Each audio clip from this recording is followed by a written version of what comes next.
믿습니다. 아멘. 할렐루야. 예, 사랑하고 축복합니다. 오늘도 주님 주시는 은혜의 자리에 우리 함께 서길 원하고요. 이제 특별히 내일은 우리 자녀들을 위한 기도, 우리 다음 세대를 위해서 기도하는 시간 갖도록 하겠습니다. 우리 구역장님들 또 지역장님들 우리 자녀들을 위해서 기도하자고, 우리 함께 이 새벽을 깨우자고 또 연락하시고 또 함께 이 은혜의 시간을 함께 했으면 좋겠습니다. 자, 오늘은 우리 셋째 날인데요.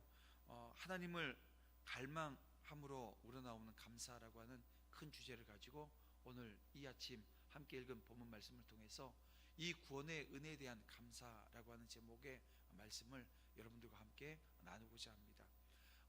오늘 이 말씀은 좀 딱딱할 수 있고, 하지만 오늘 우리가 꼭 붙들어야 될 말씀이고, 또 이 말씀을 붙들었을 때 우리에게는요, 이 어제도 우리 그 상황이나 환경이 아니라 그 하나님을 바라봄으로, 하나님을 찾음으로 말미암아 주어진 감사에 대한 말씀을 나눴는데, 오늘은 이 구원입니다.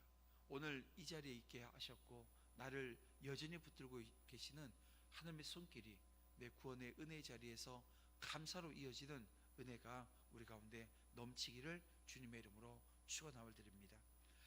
우리는 오늘 에베소서 2장 4절부터 10절까지 말씀을 통해서 하나님의 놀라운 은혜와 또 그 은혜가 우리에게 주는 참된 구원의 그 의미를 묵상하고자 합니다.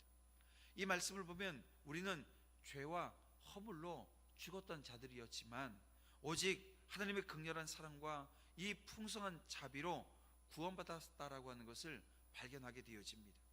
죄인이었던 우리에게 은혜로 주어진 구원을 깨닫고 그 구원에 대한 감사를 어떻게 드려야 될지 우리가 함께 생각해 보는 이 아침 시간 되어지길 원합니다. 먼저 이 죄인이 구원받는 길에 대해서 생각해 보길 원합니다. 자, 오늘 본문 4절 5절 말씀을 보게 되어지면요, 긍휼이 풍성하신 하나님이 우리를 사랑하신 그 큰 사랑을 인하여 허물로 죽은 우리를 그리스도와 함께 살리셨다라고 말씀하고 있습니다. 여기서 하나님께서 이 죄인을 구원하시는 것은 우리가 무엇인가를 해서가 아니라는 거예요. 오직 하나님의 자비와 하나님의 사랑으로 이루어진 은혜라고 하는 것을 아주 강렬하고 아주 분명하게 우리에게 제시해 주고 있습니다. 이 부분을 좀 더 쉽게 이해하기 위해서 좀 비유를 들어볼게요. 만약에 깊은 물에 빠진 사람이 자신이 아무리 발버둥 쳐도 물 위에 떠오를 수 없을 때 그 사람을 구하기 위해서 누군가가 그 물속에 뛰어들고 그 손을 잡아줘서 끌어준다고 한다면, 여러분, 그 사람은 자신의 힘이 아닌 구원자의 손길로 살아나게 되어지는 겁니다. 또 이렇게도 이야기할 수 있겠죠. 제가 슈퍼에 들어가서 뭘 사러 갔는데 우리 아이들이 막 뛰어놀고 있는 거예요. 그래서 제가 그 사탕을 좀 들고서 사가지고 아이들한테 주는 거예요. 그런데 제가 다 주지 않고요, 3명만 주고 나머지 2명은 안 줘요. 그럼 이 2명이 저한테 그러겠죠. 아저씨, 왜 저희는 사탕 안 주세요? 그럼 제가 뭐라 그러겠어요? 그건 내 맘이야, 내 거 내가 나눠주는 거야 라고 한다면, 그 못 받은 두 아이는 기분은 나쁘겠지만 자기가 어떻게 할 수 없는 거예요. 여러분, 우리가 죄로 인해서 영적으로 죽어 있었기 때문에 스스로 하나님께 나아갈 수 없습니다. 그런 우리를 그리스도께서 십자가에서 우리의 모든 죄값을 대신 지시고 죽으셔요. 그리고 부활하셔요. 우리를 영원한 생명으로 이끄셨다는 것입니다. 이 구원은 전적으로 오늘 우리의 행위가 아니라 하나님의 은혜에 달려 있었던 것입니다. 우리가 받은 이 은혜를 통해서 죄인이 하나님 앞에 의롭다함을 얻었고 새로운 생명을 받게 되었습니다. 그래서 성경은 이 구원의 은혜를 뭐라고 말씀하냐면 선물이라고 말씀하고 있어요. 자, 8절 말씀을 보겠습니다. 너희는 그 은혜에 의하여 믿음으로 말미암아 구원을 받았으니 이것은 너희에게서 난 것이 아니요 하나님의 선물이라, 이렇게 말씀한다는 거죠. 구원은 우리 스스로 이룰 수 없는 하나님의 선물이기에 우리가 그 선물을 감사로 받을 때 참된 구원의 기쁨을 경험하게 되어진다는 것입니다. 자, 이제 이 구원받은 자로서 우리가 살아가야 될 새로운 삶의 목적과 또 자세에 대해서 함께 생각해 보길 원합니다. 우리가 구원받기 전의 상태에는 깊고 어두운 시면에 갇힌 인생과 같았어요. 아무리 빛을 찾아도 어디에도 희망의 빛이 보이지 않았고 모든 길이 막힌 절망의 상태에 빠져 있었다는 것입니다. 그래서 여러분, 많은 사람이 행복을 찾고 복된 인생을 살기를 원해요. 근데 왜 행복하지 못하고 왜 즐겁고 행복한 날들이 계속 이어져야 되는데 그러지 못할까요? 바로 이것은 다른 데 있지 않습니다. 죄가 그 원인이라는 거예요. 죄로 인해서 우리의 영혼은 죽어 있었어요. 하나님과 단절된 채 참된 삶의 의미와 방향을 알 수 없었습니다. 우리 내면에는 아무리 노력해도 채워지지 않는 공허함이, 죄의식이 자리 잡고 있었고요, 세상의 유혹과 그 욕망에 휩쓸려서 죄의 노예가 되어버린 상태였다는 것입니다. 이런 상태를 잘 보여주는 인물이 성경에 한 명 나와요. 누구냐면 이 누가복음 15장에 나오는 탕자의 비유입니다. 이 탕자의 비유에 나오는 이 둘째 아들입니다. 그는 아버지의 집을 떠나 자기 마음대로 살고자 했지만 결국에는 모든 것을 잃어버리고 이 굶주림과 외로움 속에서 허덕인다는 것입니다. 여러분, 우리가 지금 살고 있는 이 시대에 상실의 시대입니다. 아니, 우리가 절대적 가난의 시대를 지났는데요, 그리고 그 절대적 가난을 해결하기 위해서 정말 최선을 다했던 삶의 자리가 있습니다. 그런데 지금 우리 자녀들은요, 그 절대 빈곤, 그리고 그 빈곤을 이겨내기 위해서 살았던 이 성장 시대를 경험하지 못했어요. 그리고 지금 어때요? 풍요로운 시대를 지금 살고 있는데, 이게 아이러니하게도 이 풍요의 시대에 모든 것이 다 갖춰져 있는 이 시대를 살아가면서 상실감 속에 산다는 거예요. 외로움 속에 산다는 거예요. 아니, 너무나도 아이러니하잖아요. 그래서 만약에 우리 저보다 나이 많으신 분들, 저 정도는 괜찮지 않을까 생각하는데요, 저도 아니에요. 여전히 저도 내 때는 라떼는 이야기를 하고 여전히 꼰대의 그 기질을 가지고 있습니다. 근데 그 우리 아이들을 보면 전혀 그렇지 않아요. 왜냐하면 부모들이 다 줬고 모든 것을 다 할 수 있는 환경을 만들어 줬음에도 불구하고 우리 자녀들, 우리 아이들은 그렇지 못합니다. 근데 그런 아이들을 보면서, 아니 너 왜 그래? 너 내가 안 해준 게 뭐가 있어? 만약에 이런 관점에서 다가간다고 한다면 이게요, 만날 수 없는 접점, 이 평행선을 달리고 있는 이 관점의 차이가 오늘 우리 인생에 아무런 도움을 주지 못하는 그런 모습으로 전락하고 만나는 것입니다.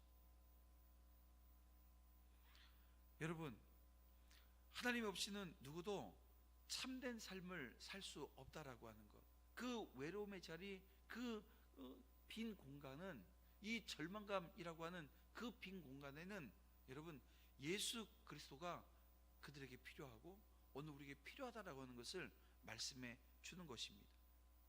그렇습니다. 이런 절망의 상태에서 우리를 건져내신 것이 바로 하나님의 크신 은혜라는 거예요. 구원이 무엇입니까? 구원은 바로 하나님께서 그 크신 사랑을 죄로 죽어가는 우리를 위해서 쓰신 거예요. 그 크신 사랑이 오늘 우리에게 임한 놀라운 역사가 구원인 것입니다. 하나님은 우리를 위해서 그 독생자 예수님을 보내셔서 십자가에서 오늘 우리가 행복하지 못하고 오늘 우리가 절망과 외로움 속에 사로잡혀 있게끔 만들었던 그 죄, 이 죄값을 하나님께서 치르게 하셨다는 거예요. 예수님은 우리의 구원자이자 죄를 이기신 승리자이심을 여러분 믿으시길 바랍니다. 로마서 5장 8절은 오늘 저와 여러분에게 이렇게 말씀하고 있습니다. 우리가 아직 죄인 되었을 때에 그리스도께서 우리를 위하여 죽으심으로 하나님께서 우리에 대한 자기의 사랑을 확증하셨다고 말입니다. 예수님은 하나님의 뜻에 온전히 순종하셔서 우리의 죄를 대신 지시고 고난을 받으셨어요. 그분의 순종이 없었다고 한다면 오늘 우리에겐 여러분 구원의 길이 없었을 것입니다. 예수님의 순종은 죄에 대한 하나님의 공의를 이루셔요. 여러분 오늘 우리가 그냥 구원받을 수 없는 거예요. 이스라엘 민족이 출애굽했을 때 그 초태생이 다 죽어야 되는데 죽지 않았어요. 이 초태생에 대한 것을 하나님은 그 생명값을 받으셨어요. 뭘로요? 레위인들로. 그리고 레위인들의 숫자가 모자라자 속전이라고 하는 돈을 내게 하셨습니다. 생명값을 받으셨다는 거예요. 하나님께서 영원히 죽을 수밖에 없었던 오늘 우리를, 그냥 우린 죽은 거예요. 죽음을 향해서 달려가고 있는 사람들이에요. 그런데 구원하셨어요. 그 구원하신 이 생명값 하나님께서 받으셔야 돼요. 그게 하나님의 공의입니다. 그 죄값을, 죄로 인해서 죽을 수밖에 없는 그 인생값을 무엇으로 지불해 주셨어요? 예수님으로 지불하신 거예요. 우리에게 영원한 생명의 문을 그렇게 열어 주신 겁니다. 그렇습니다. 하나님의 은혜로 구원받은 오늘 우리는 이제 더 이상 이 죄종이 아닙니다. 예수님께 순종함으로 우리는 죄를 이길 수 있어요. 예수님께서 승리하신 것처럼 우리도 그분을 본받아 순종의 삶을 살아야 된다는 것입니다. 요한복음 14장 15절 말씀에서 이렇게 말씀합니다. 너희가 나를 사랑하면 나의 계명을 지키리라. 이 말씀은 우리의 믿음이 단순한 지식이 아니라는 거예요. 아는 수준이 아니라는 거예요. 오늘 우리의 삶 속에서 실천으로 드러나야 된다라고 하는 것을 말씀하시고 가르치고 있는 것입니다.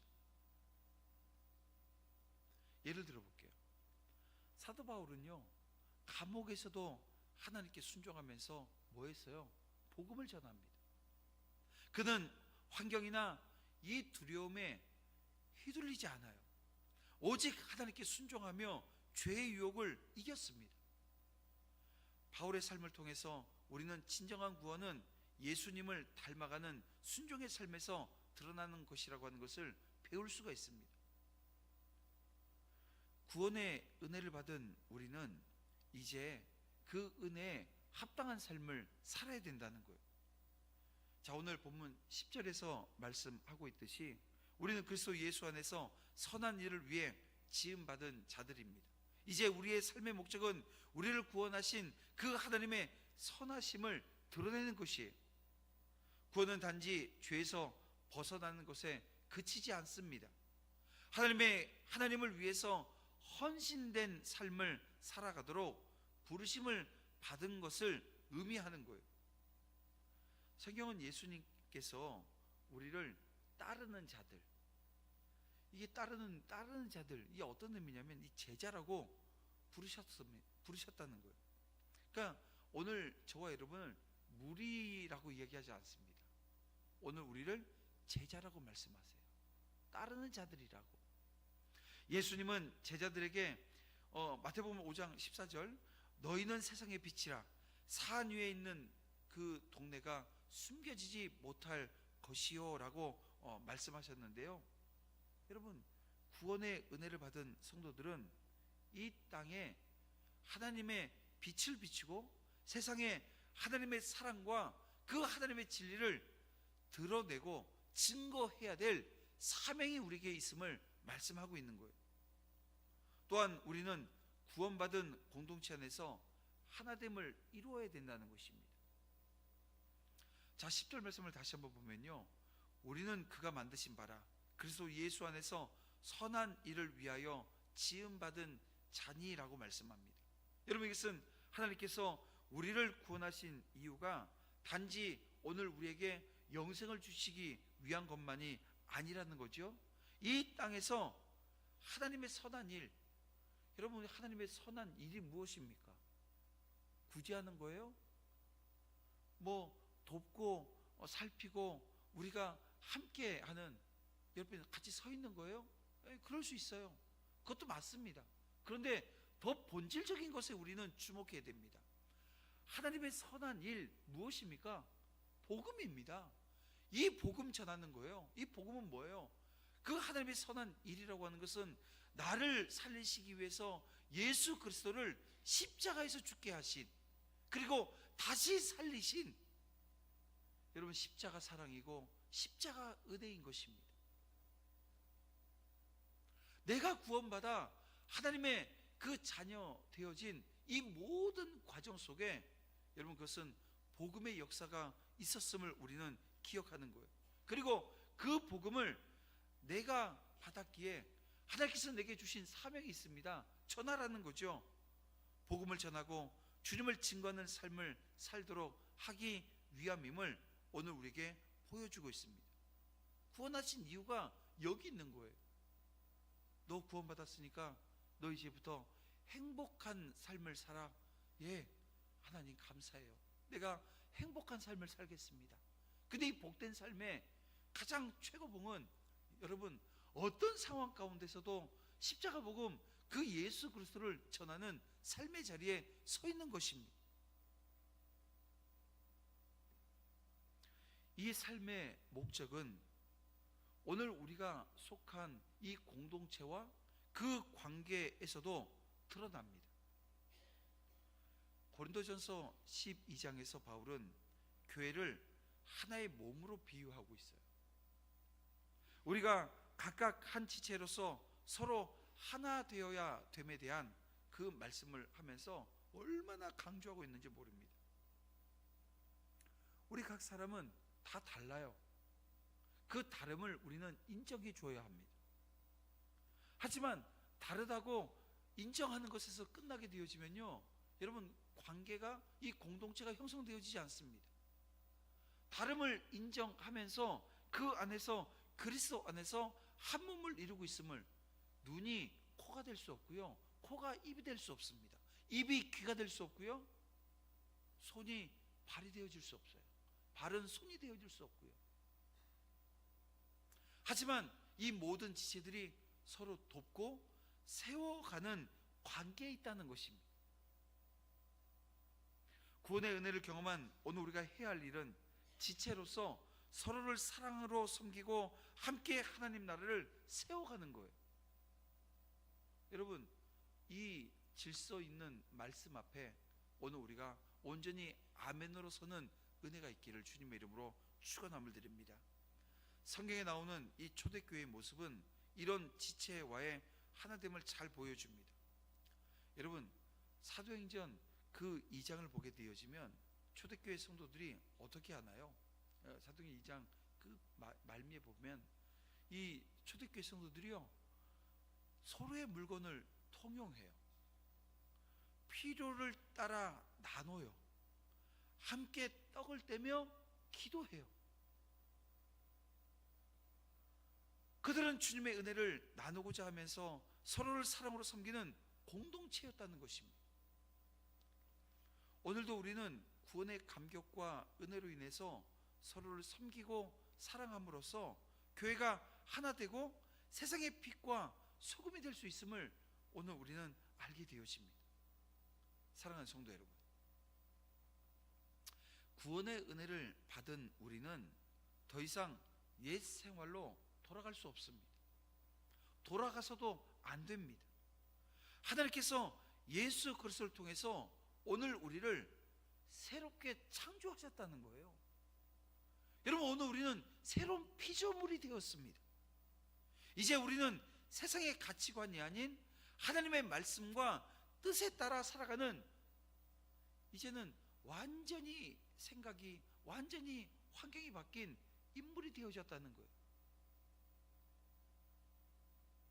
어제 고려대학교 교수님 한 분이 찾아오셔서 오늘 우리 청년 세대들이 이런 자리에 좀 섰으면 좋겠습니다 하면서 포럼을 소개해 주시고 가셨어요.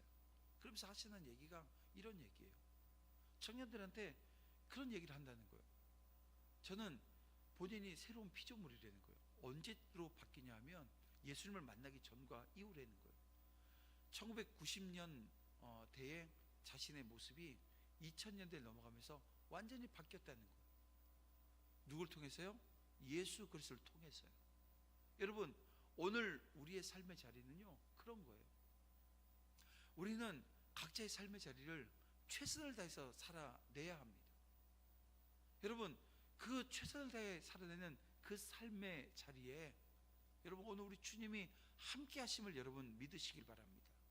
나를 여전히 붙들고 계시고 내 삶에 임재해 계세요. 우리 주님이 오늘 이 자리에만, 이 예배 드리는 이 교회만 머물고 계신다고 한다면 여러분 어떨까요? 오늘 우리 주님은 여러분 우리와 함께 하시는데요, 오늘 우리의 삶의 모든 자리에 함께 하세요.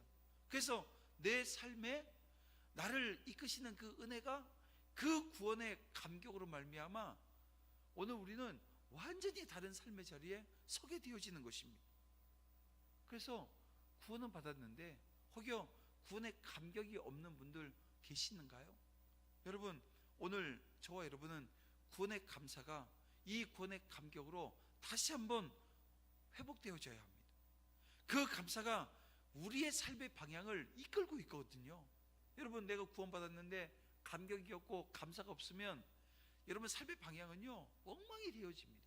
내가 왜 살아야 되는지, 내가 무엇을 위해서 하나님께서 나를 구원하셨는지 다 잃어버려요. 그래서 이게 모든 게 힘들죠. 모든 게 어렵습니다. 모든 게 부정적일 수밖에 없는 거예요. 오늘 우리에게는 여러분 복음이 있고 그 복음을 전할 사명이 있습니다. 구원받은 자로서 우리는 주님이 주신 은혜를 알지 못하는 이들에게 이 기쁜 소식을 전해야 될 사명이 있는 거예요. 예수님께서 마지막으로 제자들에게 하신 말씀이 무엇입니까? 너희는 가서 모든 민족을 제자로 삼으라는 거예요. 여러분, 이 사명의 자리에 저 여러분이 서 있습니다. 그리고 이 사명 감당함이 여러분 이 교회가 존재하는, 이 공동체가 존재하는 내가 구원받은 이유라는 거예요. 목적이라는 것입니다. 이걸 상실해 버리면요 뭐하고만 있어요? 그냥 모여서 예배만 드리고 있는 거죠. 그리고 우리끼리 만나서 먹고 마시며 교제하면서 그 하나님의 사랑을 나누기는 하는데요, 가장 중요한 것 놓쳐버리는 거예요. 여러분, 내게 구원의 감격이 있어야 됩니다. 감사가 있어야 됩니다. 그래야 사명 감당해요. 구원은 받았는데 여러분 그 감격이 없고 감사가 없으면 아무것도 하지 않아요. 우리가 내가 체험한 뭘 먹었더니 맛있더라 하게 되어지면 사진 찍어서 나 이거 맛있는 거 먹었어, 자기가 소장하기 위해서 찍지만 알리고 전하기 위해서도 찍어요. 그래서 그 SNS에 중독되어지는 사람들 많이 있잖아요, 이 시대에. 왜 그래요? 그분들도 상실감을 그걸로 채우는 거예요. 근데 여러분, 저와 여러분의 이 상실감은요 다른 게 아닙니다. 예수 그리스도 그 십자가의 은혜로 구원받았음이 다시 한번 오늘 우리 안에 확증되어야 되고, 그 확증되어진 이것이 감사와 감격으로 나타나는데요, 그것은 복음을 전하는 자리라는 거예요. 오늘 우리는 에베소 그 2장의 말씀을 통해서 우리의 구원이 전적인 하나님의 은혜로 주어진 선물이라고 하는 것을 다시 한번 고백하며 알게 되어집니다. 그리고 그 은혜를 받은 우리가 감사로 반응하고 우리의 삶을 하나님께 드리기로 결단할 수 있기를 주님의 이름으로 축원함을 드립니다. 이제 세상 속에서 우리의 삶이 하나님의 영광을 위해서 쓰임받기 위해서 기도해야 합니다. 교회 공동체와 더불어 이 서로의 지체됨을 실천하는데 힘쓰는 자리에 서야 합니다. 우리의 삶의 구원의 기쁨과 그 감사를 전하는 자리에 서야 합니다. 예수 그리스도 안에서 날마다 새롭게 지어져 가는 이 복된 성도가 되어지시기를 주님의 이름으로 축원함을 드립니다. 말씀을 맺겠습니다. 우리가 받은 구원의 은혜는 값없이 주어진 하나님의 선물입니다. 하지만 그리스도께서 값비싼 대가를 치르셨어요. 우리는 선물로 받았는데 그 선물로 주시기 위해서 하나님은 친히 인간이 되어 이 땅에 오셨고 십자가 지었어요. 죽으셨어요. 그렇게 우리는 그 은혜가 값싼 은혜가 아니라고 하는 것을 압니다. 우리 전생애를 하나님께 드리기로 결단해야 합니다. 날마다 주님을 갈망하고 오직 주님의 사랑과 은혜를 저와 여러분의 삶의 근거로 삼아야 된다는 거예요. 세상 속에서 하나님의 자녀로서 난 빛이 될게요, 소금이 될게요, 하라 하셨으니 그 자리에 설게요. 여러분, 그 결단 속에 주 아버지 하나님께서 그냥 내버려 두지 않으시고요, 성령을 보내주시고 그 성령께서 함께 하시는 그 삶의 자리를 회복시켜 주실 거라는 겁니다. 여러분, 그 은혜의 자리에 저와 여러분 함께 서시기를 주님의 이름으로 축원함을 드립니다. 이 시간 은혜 아니면 아버지